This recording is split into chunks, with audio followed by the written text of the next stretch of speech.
Tervist, mina Illar Kohv Viinaovalt. Ja täna on pühapäev 17. veebruar aastal 2019 ja ilm on suurepärane. Soojakraade on, päikse käes on kuskil võib-olla 10 ringis, aga tavaliselt varjus näitab kuskil 4 kraadi, nii et sükene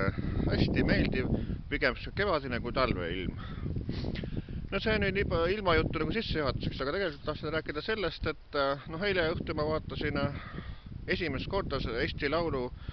mis ta on see 2 takti ette, ütleme nii, et see tase on küll 2 takti ette, ütleks nii. Selle finaalsaadet, ma ei ole seda saadet nagu kunagi, enne vaadanud niimoodi, et mulle ei paku huvi, aga kuna eile oli finaalsaade, sa mõtlesin, et ma vaatan ta siis ikkagi kuidagi ära silmanurgast, et kes seal on ja mis seal on sõnaga. Ja ega oligi niimoodi, et ega seal midagi ette vaadata ei ole, et kõik on sükene ühesugune, nii et minu maitsel ei olnud ühtegi laulu. Aga kui üldse midagi või kedagi välja tuua sealt, et siis oli nagu ütleme niimoodi, et need, kes superfinaalis sõelaleida kui Uku Suviste, et Uku Suviste ikkagi Eesti poiss sõnaga, et Eestit ikka oleks võinud ikka saata Eurovisioonil esindama ikka eestlase sõnaga, et eks Uku Suviste ütles niimoodi, et küsite käest, et mis ta arvab, et kui tahate, et Eestit läks esindama eestlane, et siis teate, keda, eks ole, valida. Ja nii, andis nagu märku. Aga siis oli Uku Suviste laulis siis, laul see oligi Lear, sükke laul, eks ole. Ja siis oli Stefan poolt oli mingi Wife Out You, sükkele laul. Ja siis see, kes nagu võitjaks valiti, oli siis Viktor Kroone Staroma sõnaga. Ja kui nüüd neid kahte sükest võõramaalast või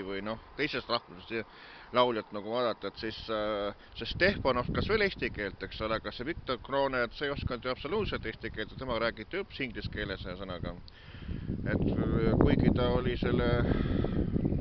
Stig Rästa laulu, eks ole, andis see Storm ja sõnaga.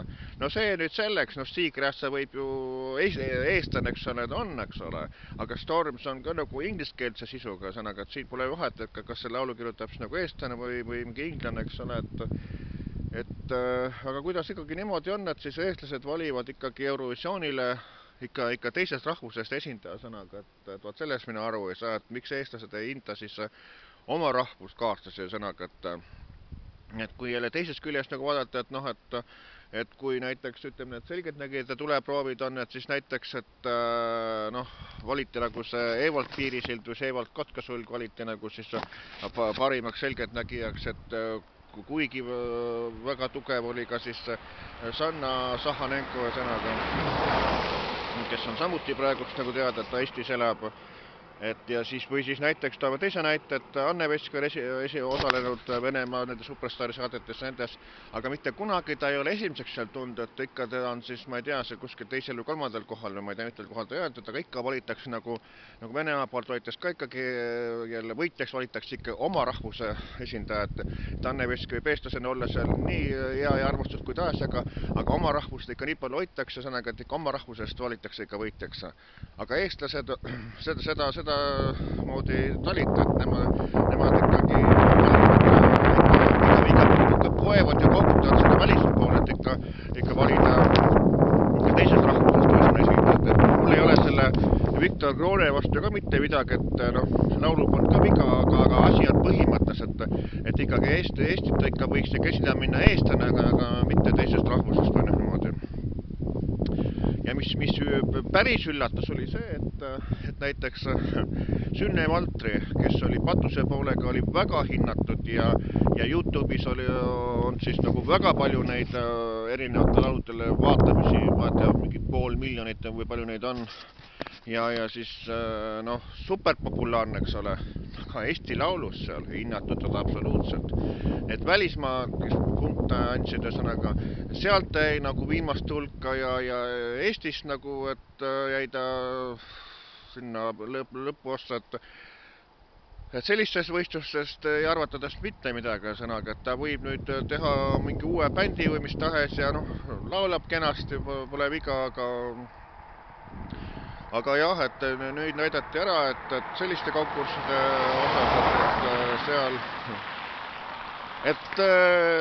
seal teda ei hinnata kõrgelt. Ja mis asi veel imelik oli, et kui palju siis võis selle Eesti Laulu saade teenida raha, sest et kui palju neid helistajaid oli mingisugune, ma ei tea, kas superfinaalis, kui ma nüüd mööda ei paneks, mingi 51 000, kui palju see oli, aga iga kõneindeks oli mingisugune kas 1,5 eurot, kas 1,50, 1,60, ma täpselt ei mäletagi, aga ikka väga palju, eks ole, et noh, et mina ei tõstaks korragi telefonid aru, ega hääletaks selliste lugude poolt, et ma saan aru, et kui üks superstaar Anne Veskile vaja siis nagu häält anda, siis ma veel kuidagi hääletaks ja noh, sellise raha eest, aga noh, sellise saate puhul, et ma mitte kunagi helistaks ega hääletaks, et mis ma peaks oma raha raiskama sükse möksi peale, eks ole, et mispärast siis on vaja siis nii kõrgeid neid tasusid sõnaga panna, sellest ma ka aru ei saa. Aga noh, et siis lõpptulemusena, et noh, loodame siis, et no tähendab kindlasti Eurovisiooni neid eelfinaale ma ei vaata, et kui see, noh, see Eesti, noh, see Viktor Joone, ta ei ole eestlane, ma ei tea, mis rahvusest ta on, et kui see nüüd Eestit esindab ja sõnaga nii-öelda Eesti esindajana pääseb sinna lõppfinaali, ma siis selle finaalsaadet vaata Eurovisioonis, aga kui ei pääse, siis me vaata seda ka nii, et mitsuka saade ei huvita enam, et tahaks midagi muud näha. Et sellised arvamused siis minu poolt, mina olen Illar Kohv Viinevalt.